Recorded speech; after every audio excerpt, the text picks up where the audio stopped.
오늘은 저는 요한복음 4장 13절, 요한복음 4장 1절부터 계속 말씀인데 그 내용을 주셔서 영원히 목마르지 아니하라는 제목의 말씀으로 은혜를 나누고자 합니다. 지난 시간에는 거루통이라는 제목의 말씀을 은혜 나누는데, 거루통이라는 것은 나무를 다 둥치를 베어내고 큰 나무 가지는 다 베어내고 밑에 있는 남은 둥치를 말하는 것입니다. 그런데 주인이 그 포도원을 심기 만들기 위해서 좋은 밭에 돌을 골라내고 극상품 포도나무를 심었다고 했습니다. 포도나무를 심고 원두막을 만들고 좋은 과실을 따면은 또 포도즙을 만들기 위해서 포도즙 틀을 이제 땅에 파고 만들었는데, 때가 되어서 과실을 이제 따려고 보니까 좋은 열매가 맺는 것이 아니라 포도 열매가 맺혔다고 했습니다. 그래서 주인이 얼마나 화가 나겠습니까? 그래서 그 나무를 다 베었다고 했습니다. 이 말씀은 하나님께서 이스라엘 민족을 택하시고 상처나지 하나님 한 분밖에 없음을 보여주시고, 하나님 그 출애굽을 시키고, 또한 하나님께서 성령이 인도하셔서 이스라엘 백성을 애굽에서 구원하시고 그 과정을 다 겪고 난 뒤에 하나님 언약의 말씀을 주시고 신의 산에서 생명의 말씀을 주셨는데, 모세와 여호수아 있을 때는 그래도 말씀을 듣고 사사시대 때도 주의 종이 있을 때는 말씀을 들었는데, 사사시대를 떠나서 사사시대에도 주의 종이 옳은 종이 없을 때는 결과적으로 말씀대로 살지 않아서 그들의 언약의 말씀을 버리고 폐악한 백성이 됐다는 것입니다. 그래서 하나님께서는 이사야 선지자를 통해서 이제 그들이 포로로 잡혀와서 70년도 포로로 잡혀와서 그들을 고통을 당하게 하시는데, 다 죽고 10분의 1이 남아실지라도 하나님께서는 철저하게 그들을 망하게 하시겠다고 그렇게 예언했습니다. 하나님이 구원하는 백성이라 할지라도 말씀대로 순종하지 않는 백성은 망한다는 것입니다. 그래서 그 중에 10분의 1이 있을 때도 다 망하지만서도 그 중에 거루투기 가운데서 삭이 나서, 거루투기 가운데 적은 숫자를 할지라도 거루투기에서 삭이 나서 그 이제 열매가 맺혀져서 이제 거룩한 씨가 맺어서 아름다운 열매를 맺게 해주시다는 말씀을 했습니다. 그래서 우리는 정말 믿음의 거루투기가 되어야 됩니다. 그래서 씨라는 것은 뭐니까 말씀입니다. 그 거룩한 씨가 되어서 말씀이 우리가 그 하나님의 말씀대로 순종할 때 하나님은 아름다운 열매를 맺게 해주신다는 것입니다. 오늘은 예수님과 수가성 여인의 대화를 통해서 사람들이 어떻게 하면 이 땅에 살면서 영원히 목마르지 않고 행복한 삶을 살아갈 수 있을까, 그렇게 그에 대해서 살펴보도록 하겠습니다. 세상에는요 어떤 것도 만족이 없습니다. 우리가 배고플 때는 정말 밥 걱정 안 하고 일생 동안 밥 걱정 안 하고 한번 살아봤으면 얼마나 행복할까 싶은데도, 여러분 지금 밥 걱정하는 분이 없지요? 밥 걱정 안 해도, 여러분 밥 걱정 안 해도 행복하지 못합니다. 또 돈 때문에 어려움 당할 때, 물질 때문에 어려움 당할 때, 물질만 어려움 당하지 않아도, 물질만 능력해도 내가 걱정하지 않는데도, 여러분 돈이 있어봤자, 돈이 있는 분들 한번 보십시오. 걱정 안 됩니까? 돈이 있어도 또 걱정이 있어요. 또 어떤 사람들은 뭐 자식이 좀 애를 먹이는데 자식만 좀 애를 안 먹이면, 자식만 애를 안 먹여도 내가 행복했는데 자식이 바로 돌아서 행복해지더가요. 그것도 그렇게 되지 않는다는 것입니다. 집이 없을 때는 내가 장막이 집만 걱정 없이 살 수 있는 것만 있어도 내가 걱정 안 하는데, 집이 있어도 또 그것이 행복해지는 것은 아니라는 것입니다. 남편이 애를 먹이고 아내가 말을 안 듣고 할 때도 제 남편만 바로 돌아오면은, 또 아내만 또 바로 되면은 내가 행복할 것 같은데도 또 그들이 바로 돌아오도 행복하지 못한다는 것입니다. 몸이 아플 때는 몸만 내가 성하면, 내가 몸만 성하면 무엇이라도 살 것이고, 몸만 성하면 내가 행복하겠는데도 몸이 건강하다고 행복해지더가요. 그렇지 않다는 것입니다. 그래서 이것을 보면 결론은 이 땅에서는 그 어떤 것도 만족은 없다. 만족이 없다는 것입니다. 어떤 것도 만족이 없다는 것이다. 아무리 돈이 있어도, 아무리 명예가 있어도. 그래서 어떤 사람은 공무원에 들어가서 군수만 되면 좋겠다. 군수만 됩니다. 군수가 되면 국회의원 되고 싶고, 국회의원 됐습니다. 국회의원 되면 장관 되고 싶고, 장관 되면 또 대통령이 되고 싶고, 대통령이 되었다 합시다. 대통령이 되었다고 만족이 있습니까? 대통령도 만족이 없어요. 그러니까 만족이 없으니까 돈을 많이 훔쳐가지고 있다 감옥에, 대통령이 되면 결과적으로 되면 감옥에 들어갑니다. 결과적으로 감옥에 들어가면 안 그러면 죽어요. 그렇지만서도 사람들은 그것을 향해서 계속해서 달려오고 있다는 것입니다. 그렇다면 어떻게 하면 참만족과 행복을 누릴 수 있을까요? 첫째, 예수님께 나가야 됩니다. 수가성 여인은 5 남편과 살았습니다. 지금은 그 5 남편과도 이혼하고 6번째 남편과 살고 있습니다. 여러분, 그러면 수가성 여인이 대단한 여인인 것 같죠? 정말 그 여인은 제가 본 데서는 외모도 아름답고 참 몸도 날씬하고 예쁜 것 같아서, 그러니까 남편을 마음대로 고르시죠. 5번째 남편과 사는데도 만족이 없었어. 6번째 남편과 살았다. 그래서 그 여인은 남편을 통해서 만족과 행복을 누리려고 했습니다. 그렇지만 그 여인도 5 남편과 살아봤지만서도 만족을 누리지 못했다는 것입니다. 전무후무한 지혜를 갖던 솔로몬입니다.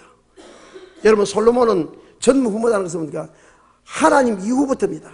하나님 이후에 그 전에도 그 후에도 그와 같은 지식이 있는 사람이 없다 해서 전무후무한 지혜를 가지고 있습니다. 그뿐만 아니라 부도 가지고 명예도 가지고 권세도 가지고 또는 사람이 할 수 있는 것은 눈으로 할 수 있는 것은 볼 수 있는 인간이 할 수 있는 것은 다 해봤겠습니다. 그런데도 그 솔로몬이 만족이 없다고 했습니다. 여자를 1000명이나 견뎠습니다. 그런데도 만족이 없었다. 고통뿐이라고 했습니다. 그래서 그는 헛되다. 헛되고 헛되더니 모든 게 헛되다라고 전도서 1장 2절에 그렇게 말하고 있습니다. 그러면서 사람이 날 때 있으면 죽을 때 있고 죽을 때면서 심판이 있다는 것을 알고 사람이 기뻐하며 선을 행하보다 더 나은 것이 없다고 말하면서 마지막에 이를 교훈을 다 듣으니 하나님을 경외하고 그 명령을 지킬지다. 이것이 사람의 본분이라 하나님은 모든 행위와 모든 은밀한 일을 선악간에 심판한다고 했습니다. 이처럼 세상에는 우리에게 만족을 줄 수 있는 생수의 권한이 없다는 것입니다. 세상에는 없어요. 그럼에도 불구하고 수많은 사람들은 어리석게 혹여 세상에서 만족이 있을까요? 생수의 권한을 찾아서 애쓰며 수고하고 늘 바쁜 나날을 보내고 있습니다. 사람들은 이런 자들을 물을 저축지 못한 터진 웅덩이라고 그렇게 말하고 있습니다. 자, 예레미야 2장 13절 한번 보도록 하겠습니다. 예레미야 2장 13절 1051페이지쯤 됩니다. 찾았습니까? 예레미야 2장 13절 시작. 내 백성이 2가지 악을 행하였으니 곧 생수에 거는데는 나를 버린 것과 스스로 웅덩이를 판 것인데 그것은 물을 저축지 못할 터진 웅덩이니라. 아멘. 백성이 2가지 악을 행했는데 한 가지 뭡니까? 생수에 거는 대신은 주님을 버렸다는 것입니다. 주님을 버렸다는 것은 우리가 주님을 만나지도 못했는데 우리가 주님 이미 2000년 돌아가시는데 우리가 주님을 어떻게 갖다 버립니까? 그것이 아니라 말씀을 버렸다는 것입니다. 하나님의 말씀에 순종하지 않았다는 것입니다. 주님을 버리는 것은 말씀대로 살지 않은 것을 주님을 버리자고. 지난주에도 여러분들이 말씀대로 살지 않고 자기 멋대로 살았으면 주님을 버린 것이고, 하나님의 계명을 지킨 자들은 주님 버리지 않고, 오늘도 안식일을 지킨 자들은 주님 버리지 않고 안식일을 안 지키지 않고 주님 버리지 않은 것입니다. 2가지 악을 했는데 생수의 권 대신 나를 버린 것과 스스로 웅덩이를 판 것인데, 웅덩이를 팠는데 자기 마음대로 팠다는 것입니다. 자기 뜻대로 팠다는 것입니다. 그러니까 그 웅덩이를 팠는데 웅덩이가 터진 웅덩이라 물을 저축지 못한다는 것입니다. 여러분, 웅덩이를 팠으면 웅덩이 물이 고여서 되죠. 웅덩이를 아무리 웅덩이에 팔았지만 그 물을 저축지 못한 웅덩이는 무슨 소용이 있습니까? 그런 인생이라는 것입니다. 그래서 많은 사람들은 물을 저축지 못한 터진 웅덩이를 파고 있다는 것입니다. 그런데 예수님은 자신이 이 물을 주는 자라고 그렇게 말씀을 하고 있습니다. 오늘 본문 다시 보겠습니다. 본문 4장 10절 보겠습니다. 4장 10절, 요한복음 4장 10절입니다. 시작. 예수께서 대답하여 가라사대 내가 만일 하나님의 선물과 또 내게 물 좀 달라는 이가 누군 줄 알았다면 내가 그에게 구하였을 것이요 그가 생수를 내게 주었을 것이라. 아멘. 예수님께서는 생수를 주신 분이다. 생수의 권능이라는 것입니다. 그래서 예수님이 주시는 생수를 공급받으면 인생의 참만족을 느낄 수 있고 행복을 느낄 수 있고 또한 더 이상 목마르지 않는 그런 삶을 살게 된다는 것입니다. 그러면 예수님이 주는 생수를 어디서 공급받을 수 있을까요? 덜에서 공급받을 수 있을까요? 저 우물가 흐른 그 강가에서 공급받을 수 있을까요? 아니라는 것입니다. 성전에 나와야 공급받는다는 것입니다. 성전에 나와서. 자, 본문 접어두고 다시 에스겔서 47장을 보겠습니다. 에스겔서 47장 1절부터 2절까지 제가 읽겠습니다.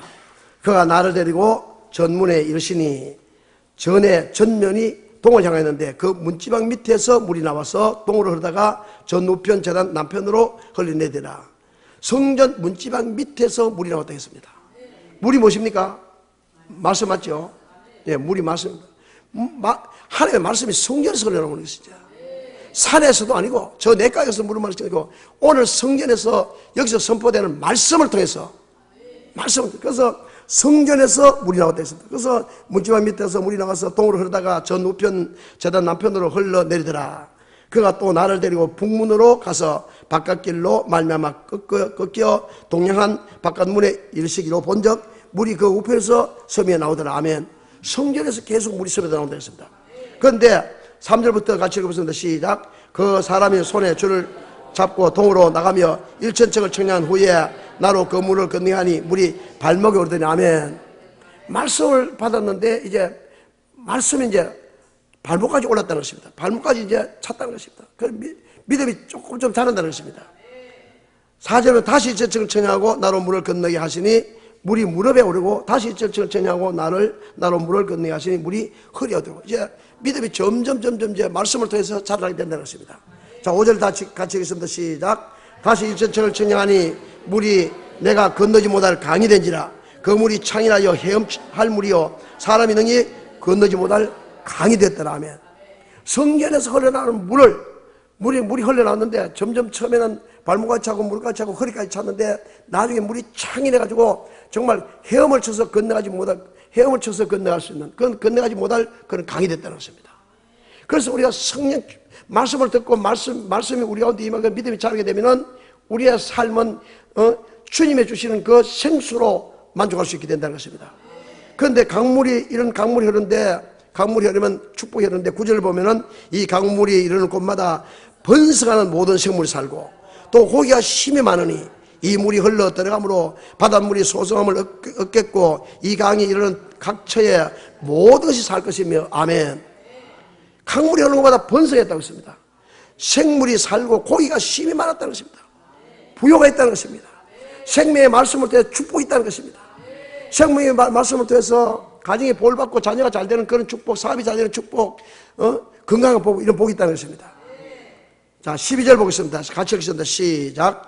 광 좌우 가일은 각종 먹을 실과 나무가 자라서 그 잎이 시들지 아니하며 실과가 끊치지 아니하고 달마다 새 과실을 맺으리니 그 물이 성소로 말미암아 나옴이라. 그 실과를 먹을만하고 그 잎사귀는 약재료가 되더라. 아멘. 그래서 이제 예수를 믿고 말씀을 듣고 그 말씀대로 순종하는 삶을 살았을 때 기쁨이 넘치고 감격이 넘치는데 그때 말씀대로 순종하게 하나님께 복을 주시는데 어떤 복을 주시냐면은 먹을 과실이 계속 자라는데 달마다 새 과실을 맺는다는 것입니다. 달마다 먹어도 물질도 풍성하게 주시고 모든 게 풍성하게 된다는 것입니다. 그리고 그 물이 성소로 말미암아 나오면서 실과는 뭐냐고 잎사귀는 약재료가 되더라. 여러분 약재료는 귀한 것이죠. 아주 귀한 것이 된다는 것입니다. 이러한 축복을 받게 된다는 것입니다. 그래서 성경에 나와야 생수를 공부받을 수 있습니다. 그래서 여러분들 누가 성경 공부하자 한다 여러분 따라가지 마시기 바랍니다. 반드시 성전에 나와서 하나님의 말씀을 들어야 됩니다. 그래서 다윗은 사람들이 성전에 가자 때 내가 가장 기뻤다고 했습니다. 성전에 올라가. 성전은 만민이 기도한 집이요 성전은 아버지의 말씀을 듣는 곳입니다. 그래서 성전에 나와야 된다. 성전에 나와야 생수를 공급받을 수 있는 것이지 생수를 공급받는 게 산골짜기가 이렇게 맑은 물 먹는다. 강가에서 헤엄치다 강에 헤엄쳐야 된다. 이게 아니죠. 그래서 우리 말씀을 받아야 됩니다. 우리가 인생에 참만족을 얻으면 날마다 성전에 오르기를 기뻐하고 힘쓰는 자가 되어야 될 줄 믿습니다. 그래서 여러분이 저녁마다 교회에 나오라 하는 거예요. 아침마다 와서 기도하라 하는 거예요. 그러니까 기도하고 저녁에 기도하고 낮에도 기도하고 기도하면은 성전에 와서 기도할 때 하나님 기도를 들으시고 성전의 업무 이것을 이지 못하는 것이고 성전은 성전은 뭡니까? 천국의 열쇠를 받는 곳입니다. 그래서 성전에 와서 생수를 공급받고 성전에서 생수를 공급받을 때 우리 삶이 부욕게 된다는 것입니다. 인생의 참만족을 얻게 된다는 것입니다. 그 다음에 인생의 참만족의 행복을 얻기 위해서는 죄의 문제를 해결해야 됩니다. 두 번째. 자, 왜 그러냐면은 죄의 문제를 가지고서는 주님과 교통이 안 됩니다. 그래서 예수님이 내가 주는 물을 먹는 자는 영원히 목마르지 아니하리라 그렇게 했습니다. 그래서 수가서 예언이 뭐랍니까? 예, 그런 물이 어디 있습니까? 그런 물이 있으면 제게도 물을 좀 주시옵소서. 내가 지금 현재 물길로 오는것도 괴롭습니다. 왜 그러면 이 여인은 물을 기르는데 정오에 옵니다. 우리나라는 정오도 괜찮지만 우리나라 한여름에 정오 같으면 뜨겁죠. 그런데 사막에 그 정오는 얼마나 뜨겁습니까? 다른 사람들 전부 새벽에 저녁에 물길로 오는데 이 여인은 다른 사람이 없는데 다른 사람 낯을 피해서 정오에 물길로 옵니다. 물길로 오는 게 얼마나 괴롭겠습니까? 왜? 죄를 지었기 때문에. 남의 얼굴을 피해서 옵니다. 그래서 이런 물을 내게도 달라고 했습니다. 그래서 나도 목마르지 않고 다시는 물길로 오지 않게 하옵소서. 그때 예수께서 뭐라고 하십니까? 내 남편을 데려오너라 했습니다. 이 여인에게서는 남편의 문제는 정말 수치스럽고 정말 부끄럽고 정말 자존심이 걸린 문제입니다. 남편 문제는. 그런데 남편을 데려오라는 것입니다. 왜 예수님께서 남편을 데려오겠어요? 그래서 이 여인이 생수를 공급받기 위해서는 반드시 죄의 문제가 해결되어야 된다는 것입니다. 남편의 죄의 문제가 해결되어야 된다는 것입니다. 그래서 왜냐하면 죄는 하나님과 우리 사이에 가로막는 장벽이기 때문에 여러분 죄를 지으면요 절대로 하나님과 교제가 안 됩니다. 아무리 여러분 캄캄한데도 빛이 있으면 불을 켜면 전기불이 빛이 사라지죠. 빛과 어둠은 삼각관계다. 빛의 어둠이 사라져요. 그런데 지금 우리가 죄가 있으면은 지금 주님이 교제가 될 수가 없다는 것입니다. 그렇기 때문에 우리는 죄가 없어야 되는데 이 장벽을 제가 잡고는 어떤 경우도 생수를 공급받을 수가 없다는 것입니다. 그래서 이사야서 59장 한번 보겠습니다. 이사야서 59장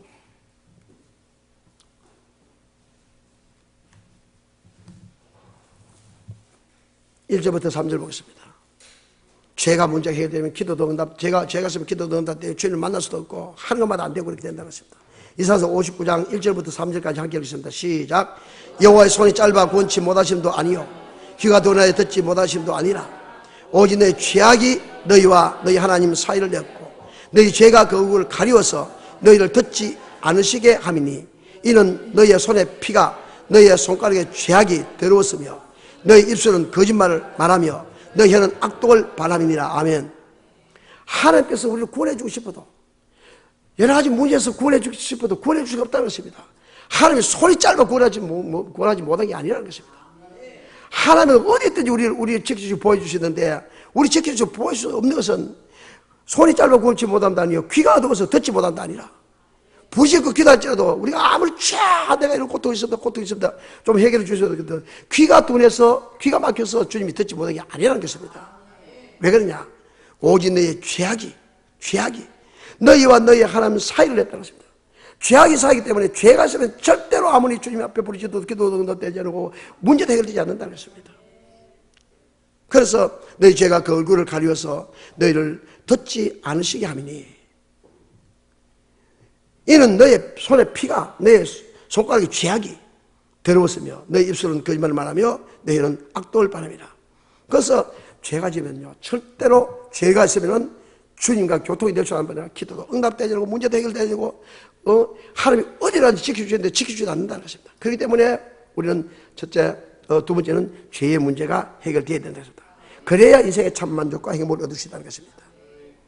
다윗은 정말 우리와 인류에는 평생에 여호와시 정직하여 그 모든 계명을 의지 안 했다고 했습니다. 그런 유명한 다윗도 하나님이 내 마음에 가장 합한 자를 했던 다윗도 우리아의 사건 엄청난 범죄를 저질렀습니다.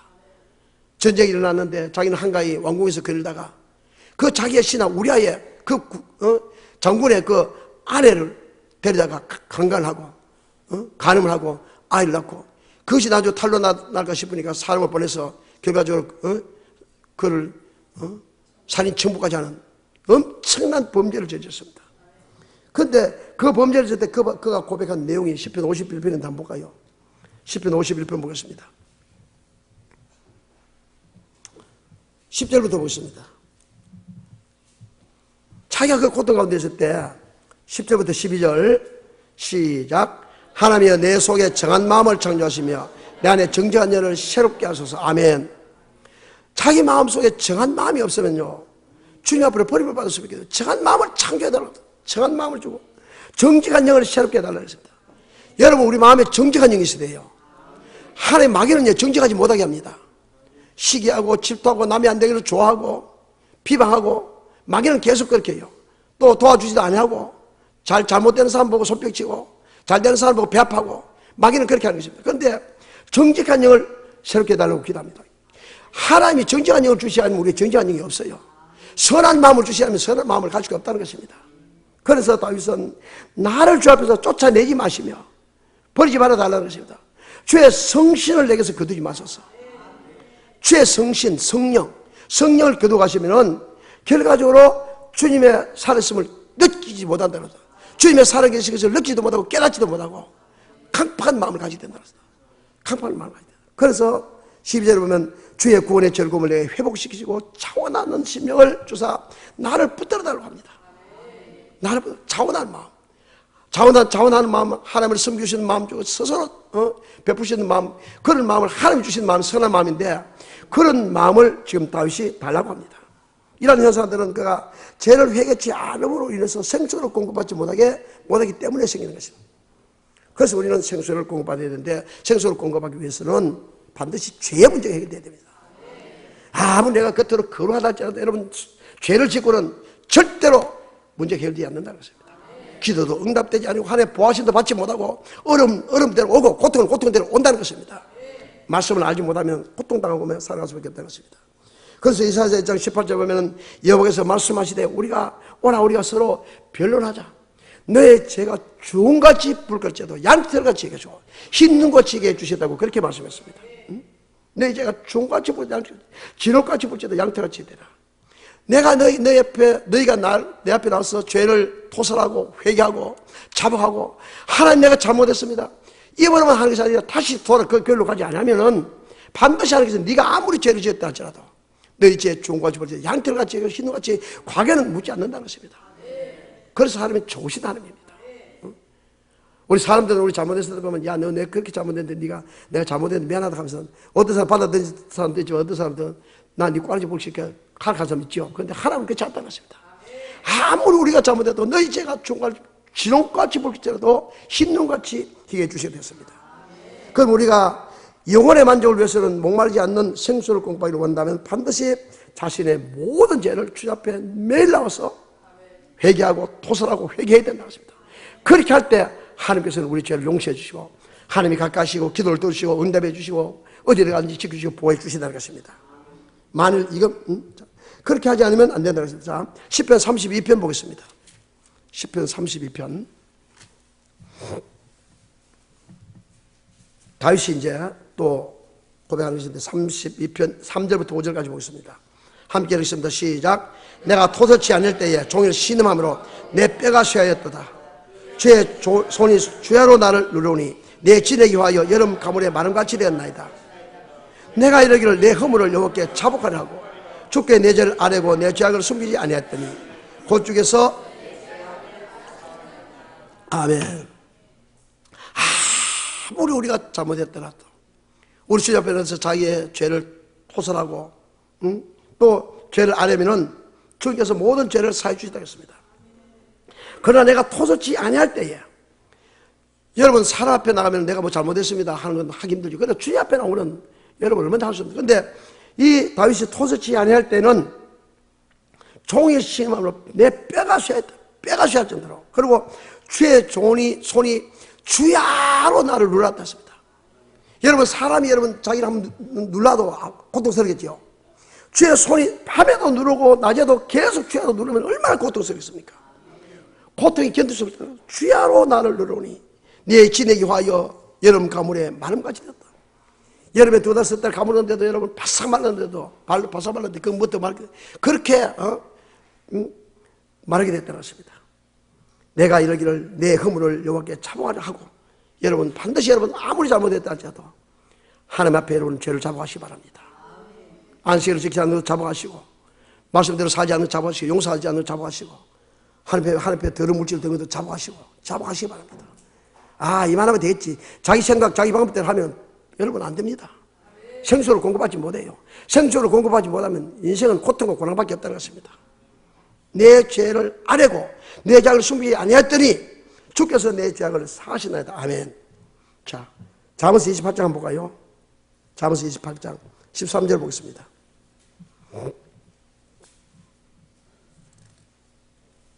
찾았습니까? 시작. 자기 죄를 숨기는 자는 형통치 못하나 죄를 자복하고 버리는 자는 불쌍히 여김을 받으리라. 아멘. 여러분, 우리도 사람이 봤을 때, 야, 저 사람 불쌍하다 싶으면 도와줄 마음 있죠.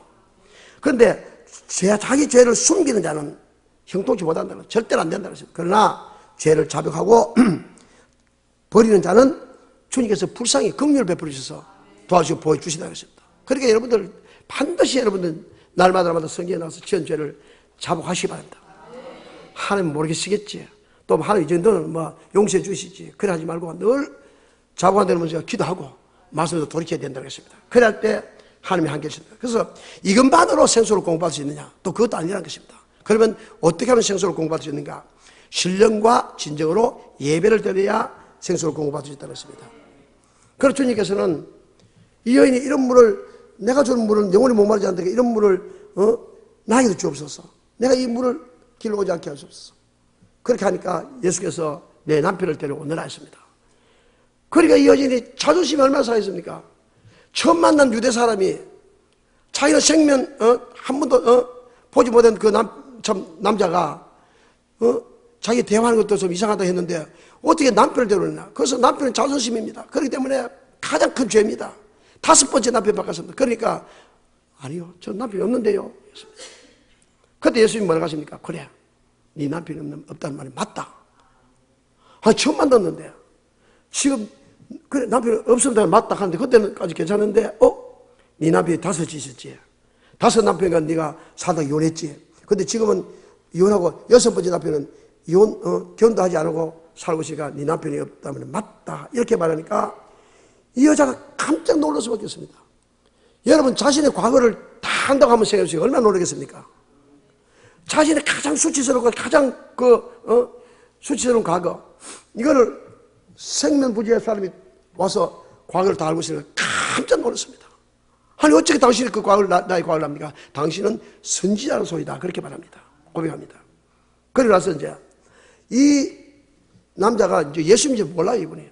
그러니까 선지자 정도 알고 나니까 그때부터 이제 예배에서 관해서 질문합니다. 예배 관련 질문인데, 자, 요한복음 4장 다시 보겠습니다. 본문 돌아가겠습니다. 4장 20절 보겠습니다. 20절 시작. 우리 조상들은 이 산에서 예배했는데 당신들의 말은 예배할 곳이 예루살렘에 있다 하더이다. 아멘. 자, 자기는 항상 이 여인은 예배에 대해서 궁금했습니다. 어떻게 드려야 예배가 연합되고 어떻게 예배를 드려야 참 예배가 드릴 수 있는가? 그것을 몰라서 늘 궁금했는데, 복기 신화는 어떻습니까? 아무 곳에나 예배를 드리고 아무 날짜나 예배를 드리고 아무나 보통 사람들을 예배를 드리고 이렇게 했는데 남보다는 정확하게 예배를 드리는 것을 알고 있었는데 항상 궁금했던 여인입니다. 그렇게 이 사람이 선지자 정도 하니까 예배에 대해서 질문하게 된다는 것입니다. 그래서 예수님이 이곳에 갔는 것은 이 여인이 예배에 대해서 질문을 받기 위해서 갔다는 것입니다. 같습니다. 근데 21절에 보면은 예수께서 가라사대 이 여자여 내 말을 믿어라. 이 산에서도 말고 예루살렘도 말고 너희 아버지께 예배할 때가 이르리라. 너는 알지 못하는 것을 예배하고 우리는 아는 것을 예배하노니 이는 구원이 유대인에서 남이라. 아멘.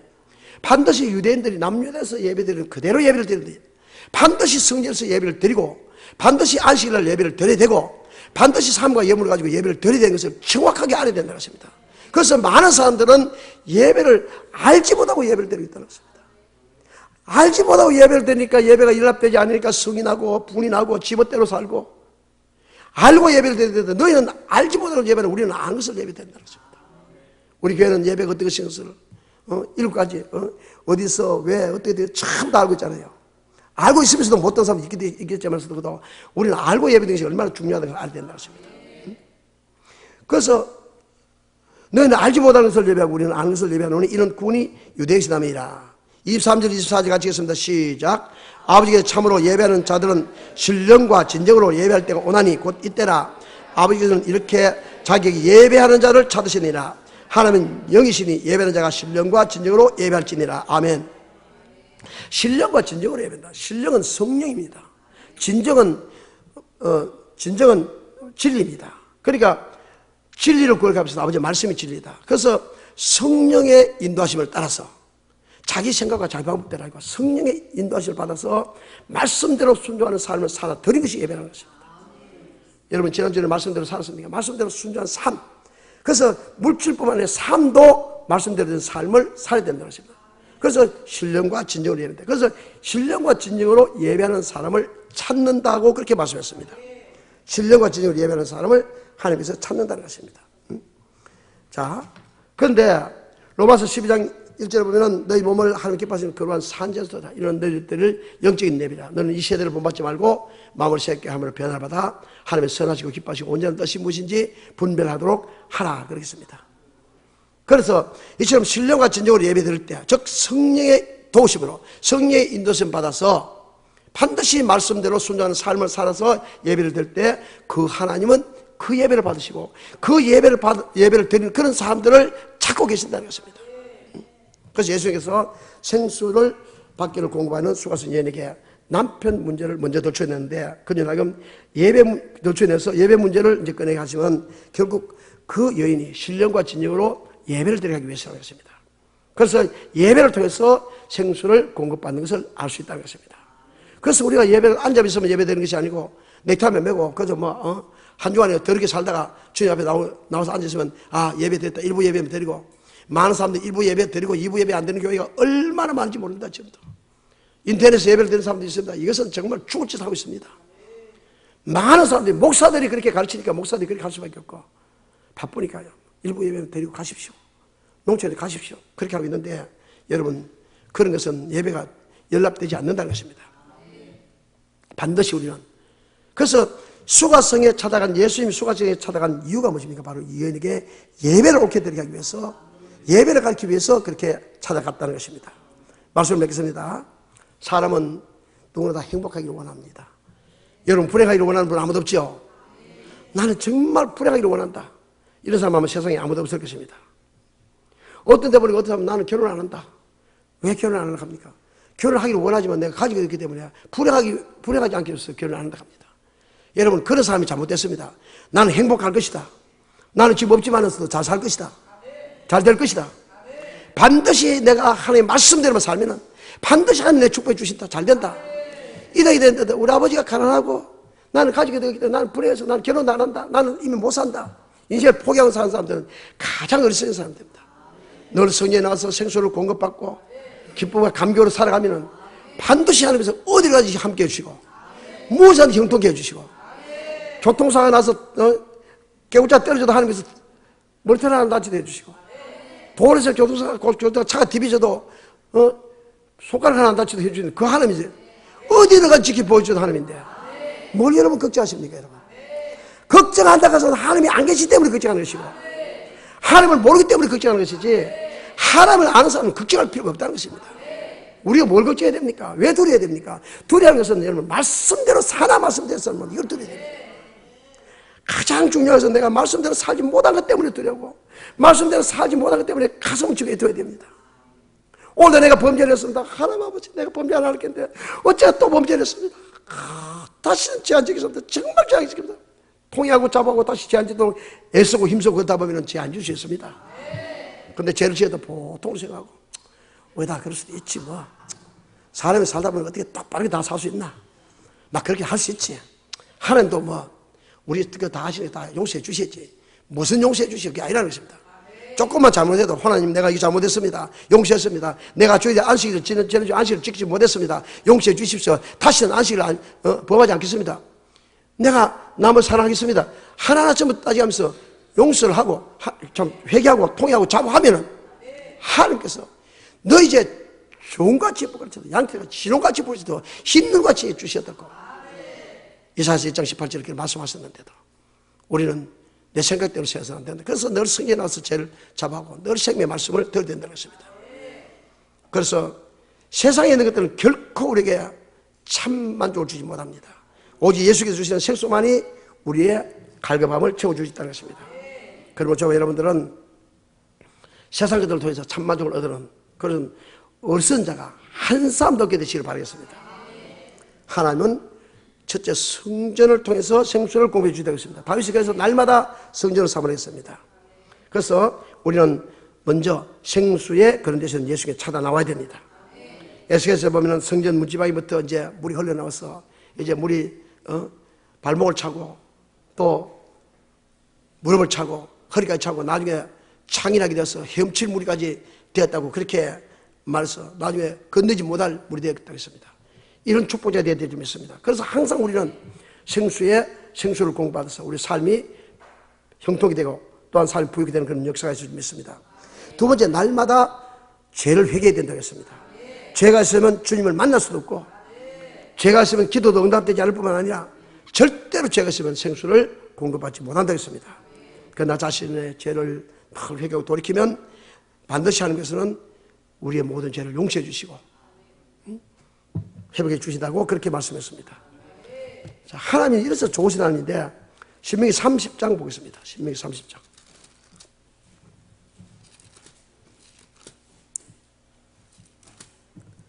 3장 2절 보면 내가 네게 진술한 모든 복과 저주가 네게 임하므로 내가 네 하나님 여호와께 쫓겨간 모든 나라 가운데서 이 일이 마음에 기억나거든. 2절 시작. 너와 내 자손이 네 하나님 여호와께로 뭐하여 돌아와 내가 오늘날 네게 명한 것을 온전히 따라서 마음을 다하고 성품을 다하여 여호와의 말씀을 뭐하면 순종하면 내 하나님 여호와께서 마음을 마시고 돌이키시고 너를 긍휼히 여기사 내 포로를 돌리시되 내 하나님 여호와께서 너를 흩으신 그 모든 백성 중에서 너를 모시리니 내 쫓겨간 자들이 하늘가에 있을지라도 내 하나님 여호와께서 거기서 너를 모실 것이며 거기서부터 너를 이끄실 것이라. 내 하나님 여호와께서 너를 내 열조가 얻은 땅으로 돌아오게 하사 너로 다시 그것을 얻게 하실 것이며 여호와께서 또 내게 선을 행하사 너를 내 열조보다 더 많으실 것이며 열조보다 더 번성케 하시고 내 조상 때보다 더 번성케 하실 것이며 6절 시작. 내 하나님 여호와께서 내 마음과 내 자손의 마음에 할례를 베푸사 너로 마음을 다하여 성품을 다하여 내 하나님 여호와를 사랑하게 하사 너로 생명을 얻게 하실 것이며 아멘. 선한 마음을 주셔서 정말 차원한 마음 주시고 베푸는 마음을 주시고 그래서 섬겨주시는 그래서 하나님께서 복을 주시다고 그렇게 말씀했습니다. 반드시 여러분 하나님은 회개하고 돌이킬 때 용서해 주시는 하나님이다. 그래서 무조건 우리가 하나님 용서해 주시다가 또 죄를 짓고 그래서는 안 되죠. 그래서 세 번째는 신령과 진정으로 예배를 드려야 생수를 공급받을 수 있다는 것입니다. 이렇게 확실한 믿음을 살 때 신령이 뭐라고 했습니까? 성령의 진정은 뭡니까? 진리 말씀. 그래서 성령에 의해서 그래서 우리가 신령과 진정으로 예배한다. 이게 무슨 말이냐? 바로 성령에 의해서 진리의 말씀대로 즉 아버지의 말씀대로 순종하는 그런 삶을 살 때 확실한 믿음으로 살 때 주님께서 주시는 영원한 생수를 늘 공급받을 수 있다는 것입니다. 여러분 생수를 오늘 아침에 공급받았는데도 한 며칠 공급 안 받으면 갈급하겠죠? 매일 공급받아야 돼요. 어디서 공급받았습니까? 성경에 나와서 창인하게 막 물이 강물이 넘치도 있으면 뭐 조금 뭐 해도 막 물이 넘치니까 괜찮죠? 그렇게 돼야 된다는 것입니다. 그래서 늘 생수를 공급받고 기쁨과 감격이 넘치는 그런 항상 삶에 만족을 느끼는 정말 내가 이 세상에서 가장 복받은 삶이다. 내가 이 세상에서 가장 행복한 삶이다. 나는 옛날에 별 볼 일 없는 사람인데 내가 이 세상에서 예수 믿고 가장 복받은 삶이다. 그렇게 자신할 수 있는 축복자 되시길 바랍니다. 저는 그런 생각합니다. 정말 어떨 때마다 제가 정말 어려웠을 때 내 인생은 끝났다고 생각했습니다. 저 아이들은 크고 내가 앞으로 희망도 없고 절망 가운데 있을 때 어떻게 살아갈까? 앞도 캄캄하고 뒤도 캄캄했습니다. 돈도 가지고 없고 그런 엄청난 어려움이 있을 때도 여호와를 붙들고 있을 때니까 하나님께서 지금 복을 주시는데 내가 지금 생각하니까 어떻게 내가 이렇게 복을 받았을까? 생각만 해도 감사하고 생각만 해도 눈물 납니다. 저는 어떤 사람이 내가 예수 믿고 제일 복받아 한 분 있는데 저는 두 번째 복받았다 합니다. 솔로몬이 여러분 전무후만 최고의 믿음. 여러분 솔로몬보다 더한 지혜를 달라고 그런 기도하지 마시고 하나님 아버지 솔로몬 다음으로 지혜를 주시옵소서. 그것도 어디서 받아가지도 몰라요 또. 그러니까 기도를 많이 하셔서 정말 내가 이 세상에서 가장 행복하다고 고백할 수 있는 그런 저와 여러분 되시기를 예수로 축복합니다.